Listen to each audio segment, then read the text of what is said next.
we say welcome back to the studio right here at Lagos Talks 91.3 FM. It is about 7 minutes past the hour of 11, and we are live connecting from Lagos to the rest of the world. We're bringing you information, review, and analysis. We go get you the best minds. Why? Because we're so passionate about Nigeria. We want Nigeria to change. You know that song, Nigeria go survive. Africa go survive. That is what we want for Nigeria. And let's see how far we go with that today. And we have co-host, co-pilots, analyst, our panelist for today, joining us as he normally would, all the way from Canada. And that is the beauty of technology. I imagine we couldn't have done this in the 60s. But hey, thank God for technology. Is there, we're here, and we're discussing issues that concern Nigeria, Canada, the global north, the global south, the entire Africa, everywhere, just to get a better understanding. Professor Uchechukwu Ongwamba, good morning to you. Good morning, Coyote, and thank you for having me. Great, great. And I don't know why, for the first time, after calling your name, I just said to myself, as a Nigerian, you should have a middle name. I do indeed. Yeah. Uh-huh. I do. My middle name will actually surprise you. My middle Okay. name is Musa Danjuma. Wow. Wow. No, I am surprised. That Okay. that's because my mom is from the northern part of the country. Oh, okay. So you are the Nigerian we talk about. I am a true Nigerian. Wow. Wow. Welcome on the show. It's good to know. I always get excited when I see hear such stories because it's a Yeah, reminder that we can actually be united if we want to. yeah, yes, It's indeed. possible, but hey, welcome to the show. And before we go introducing our guest for this week, let's hear from you. What is your view or a review, a recap of our conversation from last week? Oh, fantastic. So last week we had Dr. Rujin Habibi, an assistant professor from the University of Ottawa, join us to discuss what the coming into force of the 2024 amended international health regulations mean for Nigeria and Africa. One of the things that we took out from that conversation was, first of all, on a positive note, Nigeria had not objected to the amended IHR, unlike some countries like the United States. And what that means was that the provisions of the amended IHR apply to Nigeria. Another thing we took out from that conversation was the fact that the motivation for the amendments to the International Health Regulations, the IHR, was to center equity, amongst other things, in pandemic management. But then we were left with questions around whether or not and how far along we have come in really pushing the needle in that regard, particularly given the resistance and headwind that was faced in the negotiation process for the embedding of equity. I think a point I made during our conversation was how, negotiating states came together with enthusiasm to discuss how to integrate more equity. But then as the negotiations progressed, equity was watered down significantly, such that the eventual draft or the final draft that came out of that process does not reflect the initial enthusiasm. But nonetheless, still modest progress. And one of the highlights of the conversation was just really what does the new IHR, the International Health Regulation, what does it mean for Nigeria? We talked about the establishment of a national coordinating center. And in this context, we looked at what role the NCDC, the National Center for Disease Control, can play in the process of advancing and strengthening our capability and preparedness for pandemic management. So very lively conversations overall. It was very interesting to have that conversation just against the backdrop of the coming into force of this new IHR, which came into force on the 19th of August, on 19th of September. That was the week before. So yeah, that was the conversation last week. And I tell you, every conversation I had here is engaging, and we're excited that we had that conversation last week. Now, this week, let's get into the view for this week. We're looking at what we can learn about how health innovation can effectively scale up um, what's it called? With health management in Nigeria and Africa. How Yeah. innovation could effectively scale up health management in Nigeria and and Africa. That is, well, or by extension, the entire global South. But let's be a Hmm. bit greedy, focus on ourselves. But so to do that with us today, as usual, we have two great minds that'll be joining us. You just heard the voice of Dr. Uchechukwu Ongwaba, an assistant professor at the Lincoln Alexander School of Law, Toronto Metropolitan University, and also managing partner of Massfield LP, a transnational law practice with offices in Lagos, Abuja, and Toronto. He's worked in Australia, now currently in Canada, and right there in Canada, leads a team of leads a program of research focused on advancing a regional health governance approach in the inter-American and African human rights systems, respectively. Um, his scholarship engages multidisciplinary, comparative, and socio-legal methods in exploring complex questions affecting health governance framework in the global north and south. That is Professor Uchechukwu Ungwaba. Thank you for joining us again today. Thank you very And much. we go again to back to Canada, where we're being joined by Dr. Victor Iharo. He's a seasoned global health professional and social impact strategist practicing at the nexus of public health, global development, and management systems. He brings 20 plus, over 20 years experience working with organizations, institutions, and countries across Africa, Asia, and North America, translates research into high impact strategies, policies, and programs that deliver systems level change through inclusive development models and innovative financing. Victor is a scientist at the Johns Hopkins University in the USA and managing partner at Social Capital Incorporated, a mission first organization that bridges research and practice to design and implement evidence based solutions that advance health and social outcomes at scale. He is passionate about building the next generation of audacious leaders, thinking beyond social and economic stereotypes from problem to solutions thinking. These are our guests today, and we bid you welcome, Dr. Victor Iharo. Good morning. Hi, good morning. Thank you so much for having me today. Great, great. And with that said, we're ready to hit the road. Well, like politicians, we hit the road earlier, even before we Mhm. started, so we're not going to dilly-dally along the way. Now, let's start with Dr. Iharo for a minute there. And reading your profile, what really caught my attention there was the last bit of it, which says you're passionate about building the next generation of audacious leaders, thinking beyond social and economic stereotypes from problem to solutions thinking. Now, that is one thing that we know we lack here. So we'll tie this to health, but in the real sense of it, who is an audacious leader? And that audacious leader that we need in Nigeria, and what are those economic stereotypes that he needs to break away from? Let's look at that for a minute before we now delve into health. Well, thank you so much, Kayode, and yeah, that is really putting me on a spot based on what I proclaimed is my mission.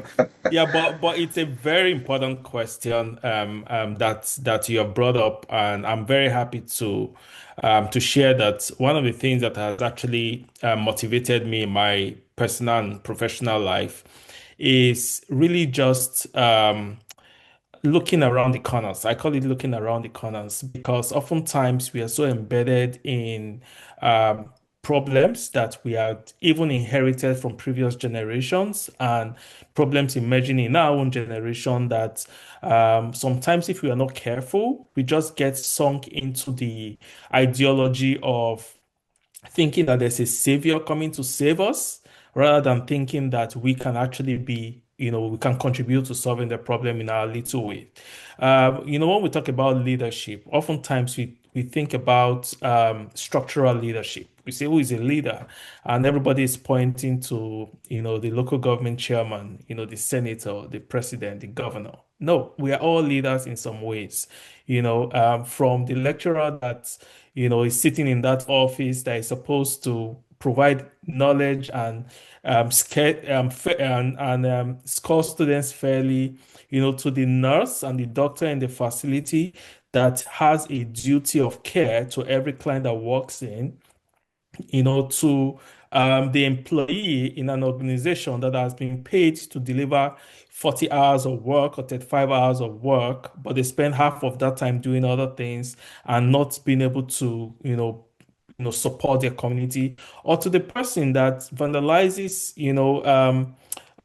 they're supposed to be a custodian within communities of community projects and do what they need to do. But instead, they think about their personal gain and want to vandalize, public infrastructure. I mean, there are leaders everywhere. It's just that we don't recognize it. Now, on the part of being an audacious leader, leadership is tough, right? I often say that leadership starts with discovering yourself, and standing out from the crowd.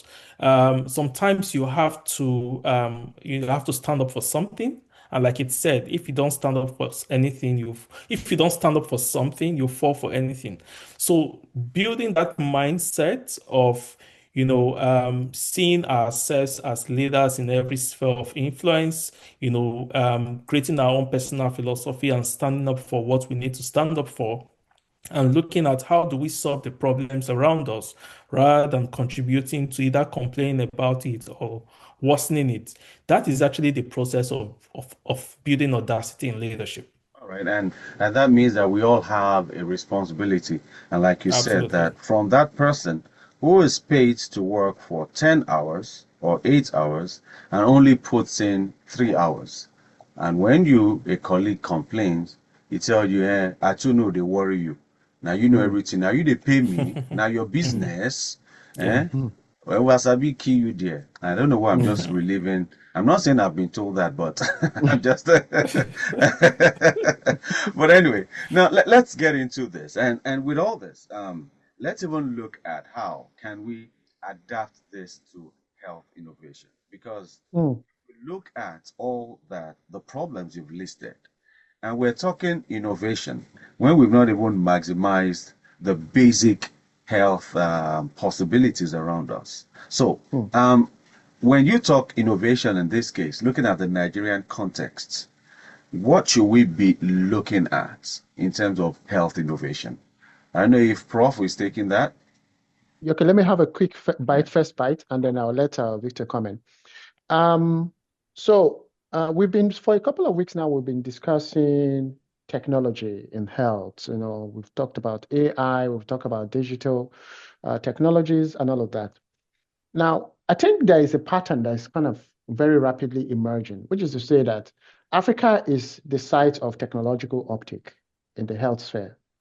And we see that cuts across, several trends that are discernible. One, for example, is artificial intelligence being used for, patient triage, for diagnosis, for surveillance, to accelerate drug discovery and development. Digital health platforms and apps are providing mental health support, connecting patients and medication, and enabling remote patient monitoring and care on the continent.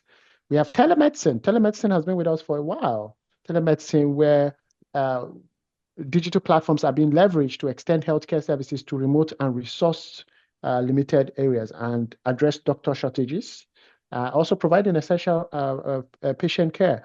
Then you have drone technology. We saw that during the COVID-19 pandemic. Madagascar used drones to deliver vaccines. Rwanda has drone air corridors for drone services. Okay. It is building an infrastructure. It's building an infrastructure. Then so when you focus on all of these, when you see all of these things, you see that innovations are everywhere on the continent. Now the question is not it's not about whether or not we have these innovations? And that is really the focus of our discussion today. The question is, how do we scale these innovations, um, to make them effective, you know? So it's not just to bring a shiny new toy, but it's to make sure that every kid on the block is able to have access to the toy, to make sure that we're able to sort of use this sustainably to fix a gap. We can talk for the whole of the day about the problem with the Nigerian health system. We can talk about the challenges with health service delivery in Nigeria and across the continent, but let's focus on Nigeria for a moment. But then going beyond the problems, what can we do? How can we innovate along the way, to fix the paralysis in the system? What role can digital technologies, what role can innovations, health technological innovations, including artificial intelligence, play? And in doing so, how can we scale? How can we make sure that we are actually using it to reach underserved areas, rather than just sort of concentrating it in areas that are already saturated by technology? For example, when you talk about all of these things I'm talking about now, a lot of the times they are only within the city areas. And when you talk about cities, you probably restrict it to Lagos, Abuja, and Port Harcourt. And every other place falls out of the picture. So these are the questions that we need to sort of engage with in this conversation today. All right, and just by extension, you made reference to the fact that we need to scale up, which is important. We often hear that a lot of the innovations that are introduced in our country, you don't see them. They don't yield meaningfully, and some have said it's because of scaling up. Why has it been difficult for us to scale up, and what really is scaling up? Dr. Ihara. Victor? Mm. Absolutely. Just to pick up from where Prof stopped. The way to look at innovation is, create this analogy that you have like a forest, and you have trees. The more trees you have, the more, you would say your forest looks like. Oftentimes, we want to isolate problems and solve those problems. And when we think that we've contributed our quota to that problem, we move to another problem and solve that problem, all of these problems in isolation. So you see that, we have lots of pilot programs, like we call it, lots of pilots, pet project, pilot projects all over the place. And we lack the opportunity to consolidate these pilots, or go and learn from this pilot so that we can continue and build on it, right? So that's one of the problems that we have, is that we don't have continuity of creativity or continuity of innovation, as it were. The other issue is that let's really unpack this whole concept of innovation. Oftentimes, when we hear about innovation, the first thing that comes to our mind is tech, technology and all of those. But that is only a part of the innovation journey, right? There are several types of innovations. First is that you have solution innovation. You have a problem, you fix the problem so that you can be better off than where we started. In the simplest, most basic form, innovation is happening everywhere. So solution innovation is happening everywhere. And it doesn't have to be like technology enabled. It can be in the community, people struggling, with a particular issue, and they come together, put their heads together and find innovative ways, within the resources, within the level of knowledge of that community to solve it, right? There's another kind of innovation that is systems innovation, right? Where you are dealing with some of the systemic issues that would not allow, creative solutions to our problems to thrive. For example, in the enactment of a policy or a strategy, it's a form of innovation, just like the policy strategy that Professor Uche talked about. It's a form of innovation, but we often don't see it as such, right? And there's also a kind of innovation that we all refer to as technology innovation. The technology there is really an enabler of the solution. Everything starts really from the solution. It's just that when you put technology on it, it allows the solution to actually scale, and it also increases the impact and the efficiency of that solution. So I think it's really important that everybody understands this basic concept around innovation. Now, to your question, Kayode, about why is it that innovations don't scale? Well, there are several factors. One is that when you look at the structure of society these days and also structure of politics, oftentimes within a country system, within a governance system, everything is linked to political agendas, right? People have 4 years to prove themselves, or they get kicked out, or they have 4 years to do whatever it is that they need to do, to show that they've added value to their constituents. And oftentimes you can have a brilliant idea, a brilliant solution that was started by preceding government, right? But because this is a new government and you want to show that you're also coming with fresh ideas, you forget about those brilliant ideas that had worked and you start a fresh one. That becomes problematic because then you're actually not scaling what works, right? That's one. Number two is we have issues of financing, and I would say financing not necessarily from the availability of resources, but rather, how we optimize available resources, right? A lot of if you look at the health space or even the global development space generally, a lot of the funding is driven by, grants and donations. When those donations end, what happens? What is the level of local ownership, domestic financing to foster all of that? And of course, when you look at also our infrastructure, you can't be talking about innovation without looking at power, without looking at roads. We talked about drone corridor. It took many years for even some countries to even accept the concept, of drone working because of all of the infrastructure that is required for that to work. So you have these many layers of complexities that one has to, navigate from politics, to financing, to infrastructure. And even if you also need to look at mindsets, right? The mindset of the people is almost the most important thing that needs to be fixed, for good innovation to happen. Because if people are always thinking, sometimes, to be honest, and also to be fair to our political leaders, it's us, the citizens, that put pressure on our political leaders to act the way they act because we want quick fixes, we want results, we want numbers, we want visibility.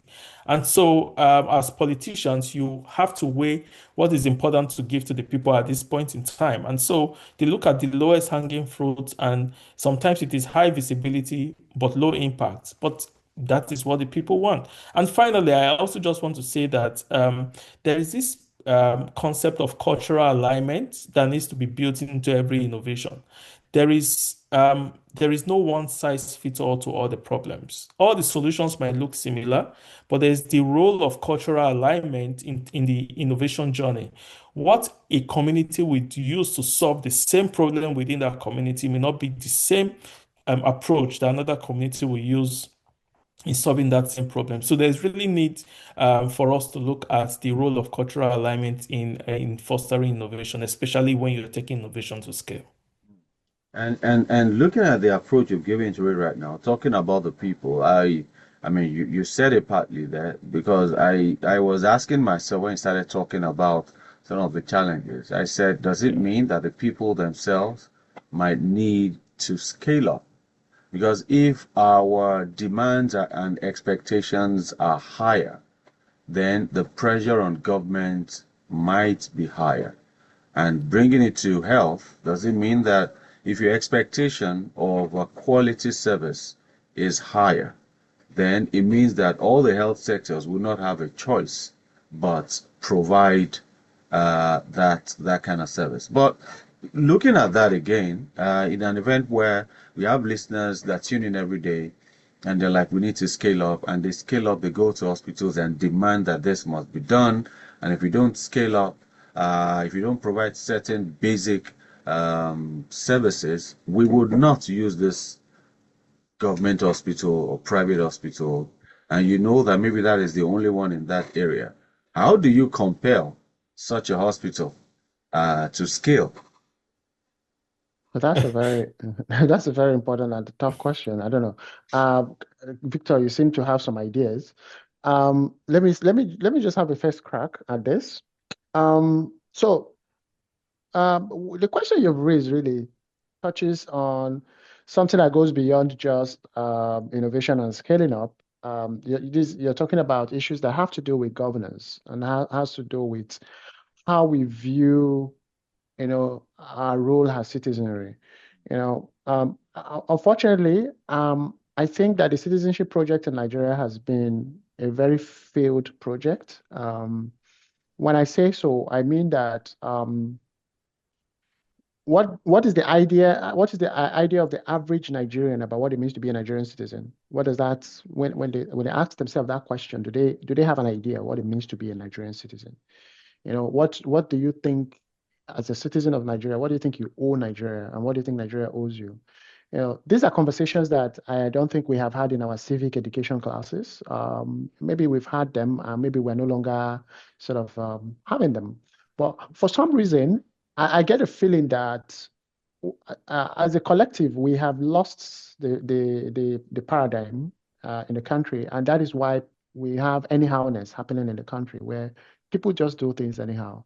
Our leaders are able to do things and get away with it because they know that the Nigerian does not care. They don't care about the collective. Every man is about who is from their village, and who when the next person from their village will get into power so they can acquire things for themselves. And so to link that to the conversation around you know about health systems, about how citizens what citizens can expect from their health systems, and who they should hold accountable. Look, you cannot go to the hospital and start making demands when you haven't, addressed the primary question of what sort of enabling environment has been created in the hospital. You go to many primary public infrastructure facilities, and it's a dump, and deliberately so. It's been sabotaged, sabotage at the political level, sabotage, at the civil service level, sabotage, by the people who are the frontline workers themselves. Like there's sabotage everywhere. Um, and all of these things are going actively with the connivance and the knowledge of those who should know and those who should regulate the spaces, where this is happening. In other words, there is the value that is placed on the Nigerian experience or the Nigerian life is a very low one. Okay, so people feel and believe that it is normal, it is okay to take advantage of the average Nigerian, that the common man is there to be trampled upon. Anytime I come into Nigeria, I walk away with this feeling that to survive in this society, you need to have power. Because everybody is just using power on each other. Like Exactly. people have small power, they want to show up their power. It's just people bullying people. There's From no government even to the people, the average even to person, grassroots. even to the gate man who is on the gate, he Mm. wants to exercise his small power because you're coming into the office. So that's the environment. That's the environment. So you go to the hospital, the nurses with their small power, they are lording it over the patients. The doctors, they are this and the lab technician. Everybody is just it's a mess. So that's the context. We need to appreciate the context because technology does not come and operate in a vacuum. Technology works in this sort of Dr. Victor speaks about the cultural context. That is the cultural context we need to pay attention to. Okay, that you're bringing in this technology to work in a cultural context where there is very little sort of, ethical guardrail. There's very little sort of commitment, to doing better. So I suppose that we need to start talking about innovation. Maybe we need to innovate on our behavior, on our character as a society, because we have a problem as a people deeply. We have a problem, and that is why it is showing in the context, in the quality of health leadership we are seeing in many of our healthcare centers. And I know Dr. Iharo will also speak on this, but expand it a bit more from where Prof ended. Because when you look at Nigeria, we talk about there's need for innovation in the health sector. But when it comes to innovation, should we be clamoring for innovation right now, or should we be clamoring for a scaling up of previous innovations that have happened in the past? For example, you go to certain hospitals today, you still use the normal file, pen and paper, writing down names, and you get there, you need to queue. They need to go look for your file from somewhere. Whereas there are some hospitals where you go and it's all digital. Just say your name, they key in your digits, and you are referred to a doctor. You don't carry any file. Just walk up there. You get to the doctor's office. He opens his laptop or desktop or the machine there, and it reads out, okay, you were here yesterday, you did all this, and they're able to just they've scaled up there. So what should we be looking at now? Scaling up or bringing in new innovation? Yeah, thank you, Kayode, and sort of let me take us back a little bit to where I started, where I talked about the fundamental context around innovation or fundamental understanding of innovation. Innovation is not necessarily something new. Innovation is, you know, it can be a new approach to doing the same thing, but just doing it so that more people can benefit or so that you can do it more efficiently, right? But before we look at innovation, just like Prof said, let's look at um, the the context, right? Um, some of us have the privilege to also be involved in, the startup space where we see like a lot of solutions, blossom, especially in the global north. And some of those solutions, exact same solutions that are successful in other countries, come to a place like Nigeria and fail woefully. And you are wondering, is it that the technology is not right or is there something wrong? And it comes back to what we are talking about, the system, the mindset, and let me start first by saying, um, we as Nigerians, we need to first be humans. If we can just be humans first, that would help us solve all of our problems. And what do I mean by when I say we have to be humans first? Now, when you walk into a hospital and you don't get service, not getting service is not the problem. There are many layers below that appear as not having service. For example, you don't have healthcare workers, or you can see a doctor, but you don't have your prescription filled. There are no drugs, or you can see a doctor, but you cannot even pay for the service, right? You cannot afford the service, or you go in there and the quality of service is poor. You actually leave there worse than you came. You see botched surgeries and all of these things that people talk about, right? Or you go in there and you find the situation where every time you visit the hospital for a sick person, they're asking the same question all the time. There are no records, right? Or even let's look at a very common thing that we all often see, let Nigeria not happen to you.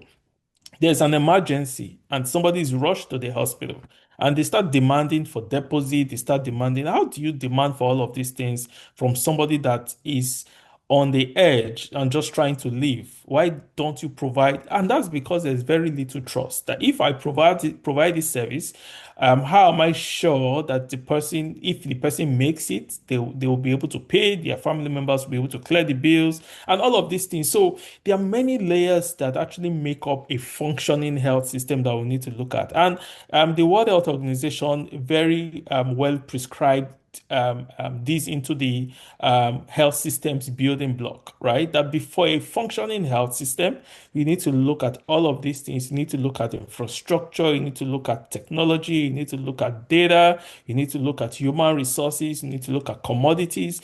All of these things working in synergy is what brings the results that clients walk into the facility to see, right? So the question really is back to your question is, do we need newer things or do we need to scale what works? I would say it's both, right? One is we need to look at what works within our context. We need to step back and gather evidence of innovations that have been implemented that had worked. I can tell you for free that there are a number of programs, initiatives that have been implemented for many years, right? But those initiatives, once the funding ends, oftentimes 3 years, 4 years, 5 years, and the donor pulls out, guess what? It goes away. It doesn't even go into the shelf. We used to say it goes into the shelf, but there's no shelf that it goes into. There's no repository, right? So it goes away, right? And oftentimes it is the donor that drives the agenda rather than the people actually driving the agenda. But I could say that it's shifting a little bit. I know we all have our biases, but I would say that the current health administration seem to be doing some things right, to be very fair, right? The ministers seem to be doing something right, with some new initiatives that has been introduced, like the sector-wide approach, which is an initiative that sort of seeks to bring all parties together into one framework and develop a unified plan. And of course, that unified plan built out of the National Health Sector Renewal Initiative, and they're looking back at, okay, what programs are you doing? How do we ensure that there's less duplicity of effort? How do we ensure that resources are moving in the right direction from national to states to even donors and partners and all of that? Do they have challenges? Yes. Do they have implementation struggles? Yes. But at least that's one way to start. So that's also another kind of health system innovation. And maybe just to wrap it up here, another level that we also need to look at, in terms of innovation is what what is the most critical enabler of innovation in Nigeria right now in Africa? you know, because we often run to technology as the first enabler. But technology may not be the most important enabler. You talked about health record, digitalized health record. That is the gold standard these days, right? But you could actually have a hospital that is still using paper-based system, but is delivering quality care, right? So people often think that if you digitalize or everything is digital, you come in and you see these beautiful screens and all of those things, therefore is good service, but not really. You need to look at what is the most critical, what is the shortest part of the river to put your bridge, and that's why the concept of identifying high impact practices or high impact interventions and streamlining those high impact interventions to what is most important so that you can scale what is most important first, right? Then when you have more resources, you can go to other high impact interventions that can consolidate and that can support those other most critical high impact interventions. Yeah, but I'm sure we can talk more about this as the conversation goes on. Let me just quickly jump and let me just add a few things to what Victor said. Right. And just the last bit where he was saying that technology does not always mean efficient service. Um, there's a lot of truth to that because there have been instances where Nigeria, without its technology, has set an exemplary record on how to address a challenge. For example, during the Ebola epidemic, Nigeria's performance in managing the pandemic, the epidemic, was so exemplary that it was an example that was used by the WHO to countries like the United States, where they adopted practices that were almost like voodoo science, Uh, uh, um, uh, and when you look at a place like the United States, where they have all the technology and all of that, but then you now have a resurgence of measles, diseases that have been sort of, largely sort of eliminated in those places are now beginning to come back. Why? Because, they're now beginning to subscribe to some, right-wing ideology about things that problematizes, critical healthcare work that problematizes science and all of that. So there's no amount of technological innovation there. You understand? That will solve the problem. Their problem is not technology. Their problem is, again, you probably need to innovate on the human side. So this is all to say that, and this is all to say that when we think about innovation, I think we need to step away from the mode of thinking that things are technology and innovation has to always be sort of technology based. And I think this point has been put across, in earlier statement by Victor. And I'm very happy to hear about what he said on what the Ministry of Health and the Minister of Health is doing in terms of, trying to look back and trying to bring the entire sector together. Because you see, I think that the biggest challenge when we talk about the health system of Nigeria, the biggest challenge is really not about technology or its uptake. The biggest challenge in the health system of Nigeria is about human capital. But as it stands now, when we look at Nigeria, okay, before we even go into that, one of my listeners, because we said every time we say we'll read out messages, but we never do. Let me quickly read that now. He has a question here. Is there, and I think this might be directed to or directed at Dr. Iharo. It says, is there a hospital regulatory body in our nation? If yes, I believe they need publicity. In Nigeria, we hear of medical and dental, um, association, Council, yeah. council, thank you, of Nigeria. Yeah, we know of the Pharmaceutical Council of Nigeria, and in Lagos we have the FEMA, the Health Facility Management Authority in Lagos. But beyond regulation of the practitioners, do we have anybody responsible for the overview of health sector? I mean, the hospital management in Nigeria. I can tell you that, yes, we do. In Abuja, for example, you have the Hospital Management Board. The regulation of hospitals is obviously going to be done at the state level. It's not, because you have different tiers of hospitals. You have the federal hospitals, you have state hospitals, you have primary health care centers. Primary health care, the primary health care management body, there is at the secondary care. You have this hospitals management board, Abuja, and of course all of the federating units will have. And at the federal, for the tertiary care institutions, that's your teaching hospitals, you have, of course, also regulation at that level as well. So yes, we do have regulatory bodies in charge of hospitals. Okay, great. And that question was from Benga Shoyemi, all the way from the UK, listening to us. Thank you for that. Jay from a finished Okoko Michael is writing this morning. He says, Oluwakade, today's discussion is about leadership for change.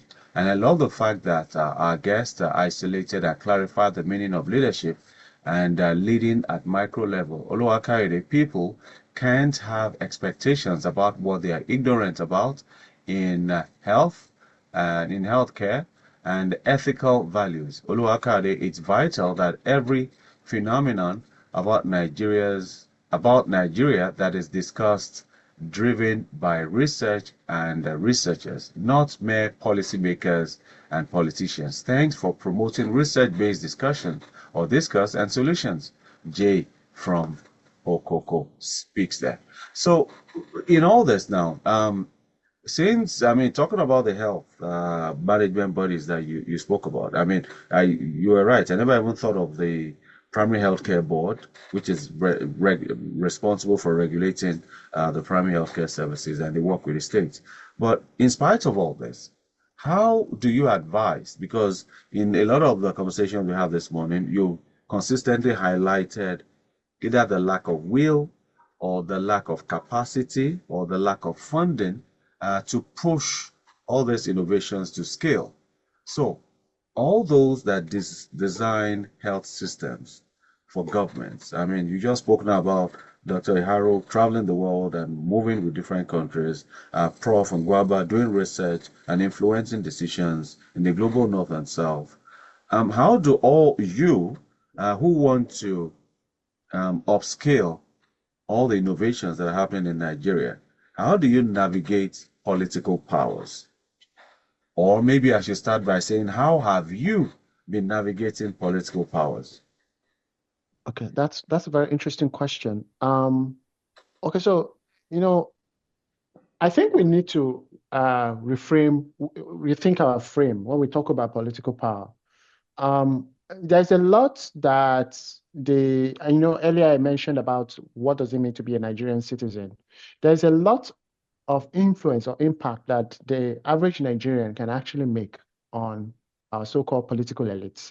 You see, the reason why our politicians behave the way they do is because they have studied the social psychology of the average Nigerian, and they understand that the average Nigerian has such short memory span. Average Nigerian does not have the capacity to think more than what is in front of him. And they know that because they know that hunger is a very strong motivating factor. And so the impoverishment of the Nigerian citizenry has led to a situation where people can only think as far as their stomach. And because of that understanding, it's very hard to fight against a political elite that has captured the system that way, right? And so how do you respond in a situation where those at the top have actively engaged in sabotage of the system? Well, there is a reason why domestic social movements are still a thing all over the world. Domestic social movements spontaneous, organic, have the capacity to begin to change the status quo. You have the capacity as a people to begin to say, you know what? There is a limit to what we can tolerate. There's a limit to the nonsense we're prepared to tolerate in the system. But that has to start from the individual level. You know, change begins with the individual. If you begin to insist when somebody throws litter on the street, you say, my friend, pick up that litter. I'm not going to let you leave here if you don't pick up that litter. And you yourself, you stop littering. You know what? You'll begin to have impact, across the system. So let me tell you a very short story before I hand over. When I was visiting in Nigeria, when I was in Abuja, one day the car I was in started overheating and it stopped on the road. And so there was this boy that was passing that was carrying a bit of a bucket of pure water. So we called him. We bought all the pure water and we used it to sort of cool the engine. Okay. And then the litter, I was there. I insisted. I said, no, we can't leave this litter on the road. I gave it back to the boy. I said, put it in your bill and go and throw it in a trash can. The boy collected it. Guess what he did? He just walked a few steps and threw it into the gutter. And I was like, what was the point? You understand? And it was a condition for my buying it. I said, you must make sure you go and properly dispose of this thing. He took it and threw it in the gutter. Yeah. It wasn't the politician that did that. You I mean, understand? he had to obey you since you are holier than the Pope. Eh, Yeah. and he literally just ignored me. And so that's the Nigerian, that's the mentality, of our people. So in that space, how do you now start talking about holding our leaders accountable? Because that young boy is going to be the leader tomorrow. He's going to be the local government chairman tomorrow. From his childhood, he hasn't seen a problem with littering. Meanwhile, you go to Japan. I was in Japan. I could not find even 1 liter on the streets. I could not find 1 liter. What is the difference between the Japanese and the Nigerian? They're not having two heads, but it's just because of the psychology there, the mentality, the way they have been sort of, programmed to think about their commitment to the society. Let me just stop there and let Victor have some say on this. All right, let's go. 3 minutes. We need to wrap this up. Over to you, Dr. Haru. Yeah, just to say that in addition to the Citizens Project, we need to expand the concept of leadership, accountability, and governance. Every Nigerian needs to understand what leadership, accountability, and governance is, not just for the leaders, but even for them. Because that really is where the problem is, right? We have glorified our leaders so much. We've given them more power than they should have. We fail to realize that our political leaders, elected or appointed, are supposed to represent our interests and represent our voices. And rather, we have reduced ourselves to people that just go hats cap in hand and just waiting. We celebrate when our leaders do what they are supposed to do, what they are paid to do, and we don't act. We don't just act. And I'm trying not to also mention any name. There's a Nigerian these days that has the boldness and the audacity to stand up against some of the things in society, and is on social media and is celebrated and all of that. And as much as I celebrate the boldness and the courage of that very, very courageous Nigerian, that is what all Nigerians should look like. All Nigerians should be able to walk into the office of the elected officers and demand accountability and demand action. And there is nothing wrong in a regular Nigerian, just the example that Professor Uche gave about that Nigerian with the pure water. That Nigerian with the pure water is as powerful as the senator with the siren that is around, or it's actually more powerful than the others because he is the one that is being represented. So if we do not break it down to empower and equip every citizen to understand what their role in leadership, accountability, and governance, in addition to what their responsibility as citizens should be, then we'll continue to miss out. And I think maybe we need to have a follow-on conversation around the concept of financing, right? Because you really can't do anything without financing. And we constantly say that, we don't have money, we are always looking for money, we are always borrowing money, we are always calling on international community to come help us and all of that. But really, are we going to say that our problem is the lack of money or the Okay, lack of the will to invest the right amount of invest money the into our money. healthcare? Yeah. All right, and we need to wrap it up here. And in fact, like I said, we might need to have a part two looking at financing. And more importantly, I always like to learn from other areas, other parts of the world. It would have been nice for us to also look at how an average hospital functions in Canada, in US, in Germany, in the UK. What are the responsibilities of the average patient? When you get to the hospital, at that point, what do you do? How do you enable an efficient operation? Then you all look at the different health professionals that work in the hospital. So a part two might not be bad to look at how, because this is more of re-engineering the average Nigerian to let them know that you have certain rights and responsibilities, especially in healthcare. And if you do that, you could get better health service. Dr. Iharo, Victor Iharo, and Professor Uche Chukwu Ugwaba, thank you so much for your time with us this morning. Thank you. Thank you so much. Great, great.